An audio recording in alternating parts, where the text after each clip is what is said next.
سورہ بقرہ اور اللہ کے فضل و کرم سے آیت 88 کی تلاوت کرتی ہوں۔ اعوذ باللہ من الشیطان الرجیم، بسم اللہ الرحمن الرحیم۔ وَقَالُوا قُلُوبُنَا غُلْفٌ بَل لَّعَنَهُمُ اللَّهُ بِكُفْرِهِمْ فَقَلِيلًا مَّا يُؤْمِنُونَ۔ وَقَالُوا اور انہوں نے کہا، قُلُوبُنَا دل ہمارے، غُلْفٌ غلاف میں ہیں یا غلاف ہیں، بل بلکہ نہیں، لعنہم لعنت کی ہے ان پر، اللہ نے، بکفرہم بوجہ ان کے کفر کے، فقلیلا ما بس کتنا کم، یؤمنون وہ ایمان رکھتے ہیں۔ تو اللہ سبحانہ و تعالیٰ اس آیت میں کہتے ہیں کہ یہ کہتے ہیں کہ ہمارے دل غلاف والے ہیں۔ نہیں بلکہ ان کے کفر کی وجہ سے انہیں اللہ تعالیٰ نے ملعون قرار دیا، ان کا ایمان بہت ہی تھوڑا ہے۔ اللہ اکبر۔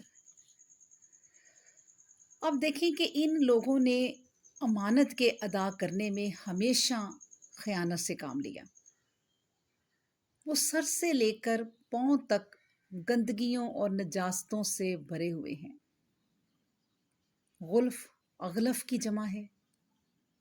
اس سے مراد وہ چیز لی جاتی ہے جو کرٹن میں ہو، پردہ کے اندر ہو۔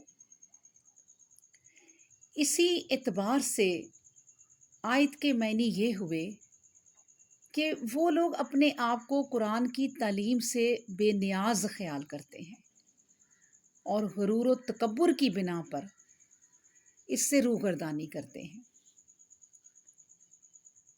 سمجھتے ہیں کہ قرآن کریم کی آیات بینات ان کے قلوب و اذہان پر کوئی اثر نہیں ڈال سکتی۔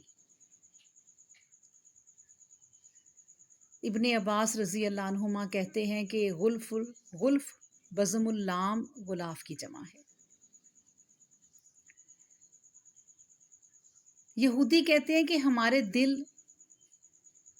جو ہے وہ خود علم و حکمت کے خزانے سے بھرے ہوئے ہیں، ہم آپ کے سامنے علم کے لیے کیوں جھکے۔